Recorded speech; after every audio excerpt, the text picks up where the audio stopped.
자, 읽어드린 본의 말씀을 중심으로 남의 터 위에 건축하지 않는다. 이런 제목으로 하나님의 말씀을 전해드리겠습니다.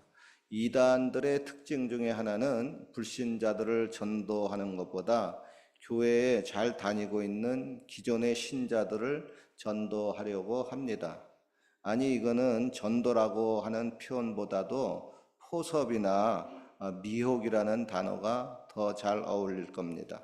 특별히 한국에 보면 신천지 이단이 계속 기성의 교회를 힘들게 하고 있습니다. 그래서 많은 기성 교회들이 문 앞에 신천지 추수꾼 절대 출입 금지라는 경고문을 적어 놓고 있습니다.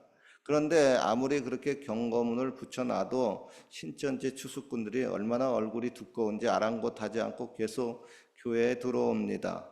왜 그럴까요? 그 교회에 들어와서 자신들의 세력을 확장해서 그 교회를 통째로 집어삼키려고 하든지, 그러지 못하면 신자들을 대량으로 포섭해가지고 빼내려가려고 하기 때문입니다.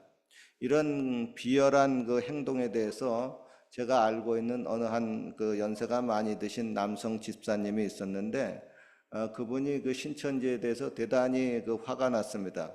왜냐하면 그 집사님의 아내분도 한 10년 전부터 이런 그 신천지 이단에 미혹이 되어가지고 아주 신천지 골수분자가 되었습니다. 그래서 이들의 부부 관계도 거의 그 깨지기 일보 직전이고 뭐 가정도 말이 아니었었습니다. 그래서 그 남편 그 연세가 많이 드신 집사님이 신천지 그 추수꾼들을 보면은 매우 화가 나가지고 그들에게 말합니다. 야, 이 도둑놈들아, 왜 남의 밭에 와서 추수를 하려고 하냐? 니네 밭에 가서 니네 것이나 추수해라. 그렇습니다. 여러분, 농부가 내 땅에서 내가 수고해서 씨를 뿌리고 가꾼 것을 추수하는 것은 그것은 합법입니다. 그러나 남의 땅에 남이 심어놓고 남이 가꾼 것을 추수하려고 하면은 그것은 불법입니다. 도둑놈이고 사기꾼이고 그건 강도입니다. 여러분, 우리가 예수님을 믿으면은 이런 도둑놈, 사기꾼, 강도 같은 심보를 버려야 합니다. 그래야 바른 성도가 되는 것이고 하나님의 자녀로서 빛과 소금의 사역을 감당할 수 있습니다. 반면에 예수님을 믿어도 이런 나쁜 심보를 계속해서 가지고 있으면은 이거는 마치 소금이 맛을 잃은 것처럼 아무 쓸모가 없게 되어서 밖에 버려서 세상 사람들에게 욕을 먹고 밟히고 맙니다. 여러분, 우리가 믿는 하나님은 너무나도 정직하신 하나님이십니다. 성경은 말씀합니다. 스스로 속이지 말라. 하나님은 만홀히 여김을 받지 아니하나니 사람이 무엇으로 심든지 그대로 거두리라. 여러분, 하나님의 만드신 자연 만물을 보십시오. 그들도 하나님을 본받아서 아주 정직합니다. 땅에다가 콩을 심으면 콩이 나고요, 땅에다가 팥을 심으면 반드시 팥이 납니다. 땅에다가 아무것도 심지 않으면 땅은 아무것도 내지를 않습니다. 너무나 정직합니다. 그런데 이 세상에는 아무것도 심지 않고 혹은 제대로 심지도 않고 나서 많은 것을 거두려고 하는 이상한 사람들이 있습니다. 그건 스스로를 속이는 양심불량입니다. 그러나 이 세상에는 그런 양심불량한 사람들이 제법 많이 있습니다.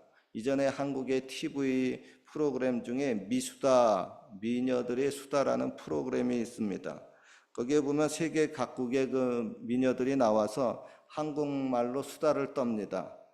물론 그들이 그 독특한 그 한국의 억양으로 수다를 떠는데 그게 아주 당시에 상당히 인기가 많았었습니다. 그 중에 아주 유명한 장면이 나왔습니다. 이로 인해서 대한민국이 아주 한동안 굉장히 떠들썩했습니다. 그때의 주제는 미래의 남편감을 고를 때 당신은 무엇을 보느냐입니다. 이에 대해서 한국의 미녀들은 배우자의 학벌, 재산, 직업, 인물 등 자신보다 조건이 훨씬 더 잘 갖춰진 남자를 필수 조건으로 내세웠습니다. 그런데 한 독일 미녀가 그런 그 한국 미녀들의 그 모습을 보면서 참 한심하다는 뜻이 쳐다보면서 이렇게 말을 했습니다. 아니, 그런 조건은 네가 스스로 만들면 되지. 그걸 왜 사랑하는 남자에게서 찾고 그러니? 그것은 진짜 사랑이 아니잖아. 그러자 한국 미녀가 잠시 어버버 하더니 이렇게 대답을 합니다. 물론 요즘은 여자들도 자기 직업도 많이 갖고 주체적인 삶을 살아가는 경우가 있는데 그래도 일단 조건은 저보다 좋아야 한다고 생각을 해요. 그러자 독일 미녀가 한국 미녀에게 이렇게 쏘아붙였습니다. 그렇게 자신이 없으세요? 여러분, 이거 아주 유명한 짤인데 인터넷에 이거 보면 많이 나옵니다. 이거 한번 보실까요? 제가 조금 전에 그 말한 것하고 원본하고는 조금은 좀 대사가 좀 다른데 이게 원본을 캡처한 겁니다. 먼저 독일 미녀가 한국 미녀에게 말합니다. 아니, 당신은 제 아무리 멋진 남자라도 원룸에 라면 먹고 사는 남자하고는 결혼을 못한다고 하는데 그럴 경우, 즉 남자가 원룸에 라면 먹는다면은 제가 자신이 있어서 제가 그 조건을 만들면 되잖아요. 제가 그 정도 돈 벌고 좋은 아파트 들어가면 되는데 그걸 왜 남자들에게 따져야 하나요? 내가 자신 있고 먹여 살리면 되지. 이 독일 여자의 말에 한국 많은 남성들이 그때 크게 환호성을 질렀습니다. 너무나도 통쾌함을 느끼고 속이 뻥 뚫리는 시원함을 느꼈습니다. 여러분, 이 원본 짤에 보면요, 한국 미녀의 그 얼굴은 동그라미로 가리고요, 독일 미녀의 얼굴은 가리지 않고 그냥 놔둔 이유가 뭘까요? 다름 아닌 제3자인 누가 들어도 독일 미녀의 생각과 말이 한국 미녀의 생각한 말보다 더욱 옳고 떳떳하고 당당하기 때문입니다. 반면에 한국 미녀의 말은 독일 미녀의 말에 비해서 너무나 이기적이고 계산적이고 부끄럽게 느껴졌기 때문에 한국 미녀의 얼굴에는 저렇게 동그라미로 감춰준 겁니다. 자, 오늘 본문으로 들어가 봅시다. 내가 그리스도의 이름을 부르는 자들에게는 복음을 전하지 않기로 힘썼노니 이는 남의 터 위에 건축하지 아니하려 함이라. 여러분, 이 구절에서 우리는 사도 바울의 목회 철학과 마음의 중심을 볼 수가 있습니다. 여기서 남의 터 위에 건축하지 아니한다라는 뜻은 남이 이뤄놓은 것을 슬며시 도적질하거나 사기질하거나 끼어들어서 나의 유익으로 취하지 않는다는 겁니다. 그거 아주 정상적이고 올바른 마음입니다. 그러나 이 반대말인 남의 터 위에 건축한다라는 말은 다른 말로 표현하면 이렇습니다. 남이 다 차려놓은 밥상에 숟가락만 얹는다. 즉 남이 열심히 쌓아놓은 그런 노력을 슬며시 가로챈다는 겁니다. 그거 아주 얄미운 짓입니다. 아주 비겁한 행동입니다. 그리고 오늘 본문에 복음을 전하지 않기로 힘썼노니에서 힘썼노니라는 말을 표준 그 세번역에 보면 이렇게 번역을 하고 있습니다. 명예로 삼았습니다. 즉 목회를 해도 남의 것을 빼앗아서 하는 그런 그 비겁하고 못된 방식으로 하지 않고 떳떳하고 명예롭게 목회를 했다고 하는 겁니다. 한국에 이런 말이 있습니다. 남의 것으로 생색낸다. 영어로 찾아봤습니다. Show off something that belongs to someone else. 다시 한번 해볼게요. Show off something that belongs to someone else. 즉 남의 것 가지고 쇼한다는 겁니다.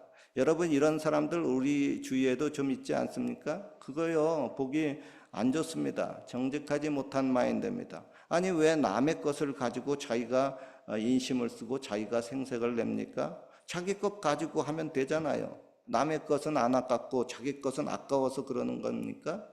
이것도 일종의 도둑놈 심보요, 사기꾼 심보입니다. 이런 마음을 품고 백날 하나님 앞에 기도해도 하나님이 그 기도 안 들어줍니다. 그 사람 자체를 싫어하기 때문에 그렇습니다. 그런 마음의 소유자는 하나님과 진실한 만남, 진실한 펠로우십과 교제를 가질 수가 없습니다. 제가 한국에 있었을 때 저희 어머니인 그 박상래 권사님의 간증입니다.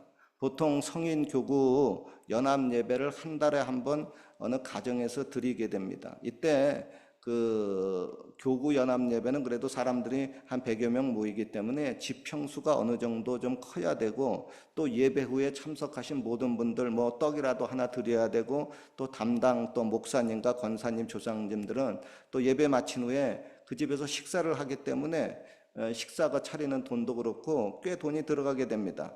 그러나 보니까 어느 달에는 교구 연합 예배를 드리겠다고 나서는 분이 없었습니다. 그 사실을 알고 저희 어머님이 나서려고 하는데, 그 당시에 우리 집에는 당시 결혼하지 않은 노처녀 누님이 있었는데, 그 양반이 종종 히스테리 발작을 아주 세게 일으킵니다.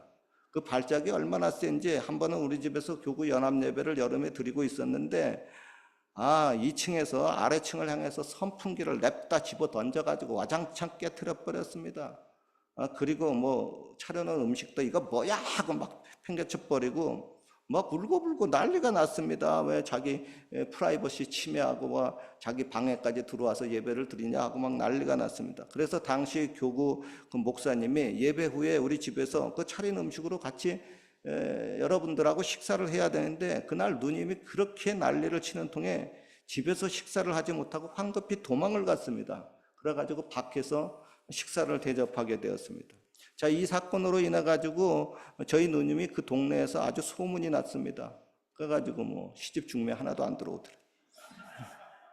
그러고 보니까 저희 어머님이 마음으로는 교구 연합 예배를 드리고 싶은데, 가정에서 드리고 싶은데 누님 때문에 드릴 수가 없었어요. 그래서 당시 그 교구에 제법 그 집이 좀 큰 다른 권사님에게 이제 저희 어머님이 그 비용 돈을 이제 다 대주면서, 아무개 권사 이번에 그 집에서 교구 연합 예배를 좀 드려라고 했습니다. 그렇게 해서 그 권사님 댁에서 교구 연합 예배를 잘 드리고 마친 후에 모든 분들이 그 권사님에게 말합니다. 아이고 권사님 수고하셨어요. 음식 차리느라고 애쓰셨네요. 아유 멀려. 여러분, 교구 사람들은 모두가 그 권사님이 자기 돈으로 써가지고 사람들한테 떡을 나눠주고 그렇게 음식을 차려준 줄 알았습니다. 그런데 얼마 후에 그 권사님이 저희 어머님에게 이런 간증을 했습니다. 어제 주님이 꿈에 나타나서 상급은 다 박상래 권사 것이다, 이렇게 말을 했어요. 여러분, 우리도 살다 보면 이런 경우가 있습니다. 그건 내가 한 것이 아닙니다. 그 사람 돈으로 한 겁니다. 그러면은 그 사실을 밝혀야 합니다. 그건 제 돈으로 한 것이 아니고요, 아무개가 돈을 줘서 한 것입니다. 이에 대해서 사도 바울도 이렇게 고백을 합니다. 우리는 남의 수고한 것으로 분량밖에 자랑을 하지 아니하노라. 그러나 여러분, 사람들 중에 보면은 남의 것을 가지고 분량밖에 자랑을 하는 사람들이 있습니다. 목사님들 중에도 보면은 자기의 실력은 부족해서 스스로는 뭔가를 이뤄내지 못하고 남의 것을 탐하고 남의 것을 빼앗으려고 하는 그런 그 정치 목사 사꾼 일이 늑대 같은 양반들이 있습니다. 이거는 양반이라고 말하면 안 돼요. 이거는 쌍놈이죠, 솔직히. 그죠? 여러분, 자신의 마음이 정직하지 못하니까 하나님이 도와주지 않고 또 미리 심어 놓은 것도 없으니까 열매도 거둘 수가 없으니까, 그런데 그런 사람이 또 욕심은 되게 많이 있습니다. 그러니까 기회주의자처럼 여기저기 기웃거리며 남의 자리, 남의 물질, 남의 열매를 탐하려고 합니다. 일종의 그런 그 영적 제비족이고 영적 그 꽃뱀입니다. 남의 행복을 가로채서 자기의 행복을 취하려고 하는 매우 질이 안 좋은 모양입니다. 소시오패스적인 마인드입니다. 요즘 이런 사람들 상당히 많이 있습니다. 그러면서 그런 사람들은 자기가 되게 똑똑한 줄 알더라고요. 아닙니다. 물론 여러분, 남이 잘 닦아놓은 그런 터 위에다가 내 집을 건축하면 쉽게 집을 지을 수가 있습니다. 고생하는 시간도 줄이면서 빠르게 결과를 얻을 수가 있습니다. 그렇게 힘든 그런 그 얻은 남의 그 수고를 가지고 자기가 쉽게 성공을 얻으려고 하고 명예와 부를 얻으려고 하는 것은, 그것은 진짜 명예가 아니고 그것은 진짜 부여가 아니고 그건 진짜 성공이 아닙니다. 그것은 양심 불량입니다. 도덕적 타락입니다. 그것은 사기의 정가가 하나 더 올라가는 겁니다. 여러분, 우리는 사회생활을 해도요, 양심적으로 해야 되고 하나님을 믿어도 양심적으로 믿어야 하고 목회를 해도 도덕적으로 양심적으로 해야 합니다. 사도 바울은 산헤드린 공회 앞에서 자신이 이렇게 떳떳해 말합니다. 오늘날까지 내가 범사에 양심을 따라 하나님을 섬겼노라. 그리고 우리들에게도 착한 양심을 가지라고 권면하고 있습니다. 동양의 성자라고 하는 한경직 목사님, 오래전에 돌아가셨죠. 그분이 그 목회자 10계명이라는 것이 있습니다. 제가 그거를 봤습니다. 그리고 감동에 대해서 그 10개 중에 3개 앞에 나온 것을 소개하려고 합니다. 첫째, 잃은 양을 찾을 것이나 남의 것을 도적질하지 말 것이요. 둘째, 새 교회 설립에 힘을 쓸 것이나 기성교회로부터 분열케 말 것이요. 셋째, 새 예배당 건축은 좋으나 이웃교회 처마 밑에 세우지 말 것이요. 이분 참으로 양심이 바른 목회자입니다. 저는 이런 분을 좋아하고 이런 분을 존경합니다. 제가 여기 캘거리 땅에 처음 교회를 개척하러 왔을 때 어떤 집사님이 저에게 이런 말을 했습니다. 목사님은 여기 캘거리 교회를 개척하실 때 순수하게 개척을 했으니 그게 참 마음에 듭니다. 저는 그 말을 듣고 처음에는 이게 무슨 뜻인지 잘 몰랐습니다. 속으로 이렇게 생각했어요. 아니, 교회를 개척하는데 순수 개척은 또 뭐야? 그리고 그 반대말은 불순 개척도 있나? 그렇습니다, 여러분. 남의 교회 성도를 빼가지고 남의 터 위에 교회를 개척하는 그것을 불순한 개척이라고 합니다. 여러분, 아무리 고생이 되더라도 무에서 시작해서 마치 맨 땅에 헤딩하듯이 하나님만 바라보고 교회를 개척하는 것을 순수 개척이라고 합니다. 성경에 보면은 사도 바울의 말 중에 이런 표현을 한 것이 있습니다. 내가 차라리 죽을지언정 즉 죽어도 그 짓은 하지 않겠다는 겁니다. 저의 마음도 그렇습니다. 그렇게 남의 성도들 빼내서 불순하게 교회를 개척하려고 하면 차라리 죽는 것이 낫겠다. 그럴 바에야 차라리 목회를 하지 말지. 물론 아무것도 없는 무에서 출발해서 교회를 개척하는 것은 매우 어렵습니다. 고생이 이만저만이 아닙니다. 더구나 외국 땅에서 그리 많지 않은 교민들을 상대로 교회를 개척하는 것은 희생이 많이 따르고 실패할 확률도 매우 높습니다. 그러나 여러분, 아무리 고생이 되고 실패 확률이 높아도 그렇지 남의 것을 도적질해가지고 남의 터 위에 불순하게 교회를 만들어 놓으면 그게 어디 하나님의 교회요? 그게 어디 주님의 교회입니까?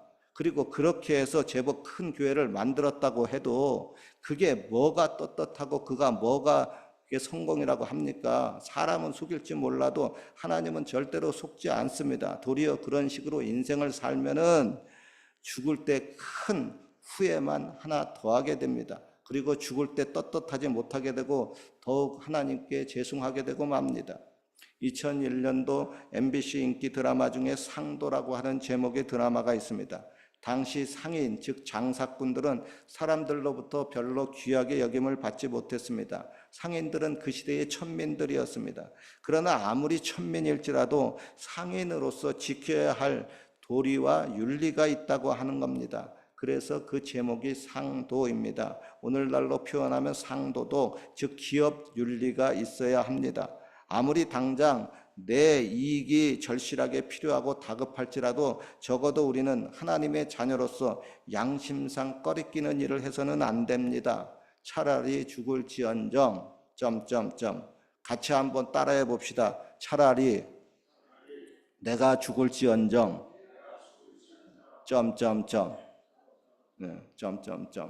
안 하겠다고 하는 뜻입니다. 기도합시다. 하나님, 우리에게는 억만금을 주고도 바꿀 수 없는 하나님이 주신 선한 양심, 깨끗한 양심이 있습니다. 고로 남의 터 위에 건축하려고 하는 비겁하고 비열한 짓은 우리에게 어울리지 않습니다. 차라리 죽을지언정 우리는 끝까지 선하고 바르게 살기를 원합니다. 하나님 아버지, 이 외국 땅에서도 그렇게 바르게 살려고 하는 당신의 자녀들을 계속 도와주시고 계속 축복하여 주시옵소서. 그리고 계속 하나님과 마음이 서로 통하는 그런 교통함에서 오는 시원함과 상쾌함을 얻게 하여 주옵소서. 예수님 이름으로 기도합니다. 아멘. 우리 찬양 한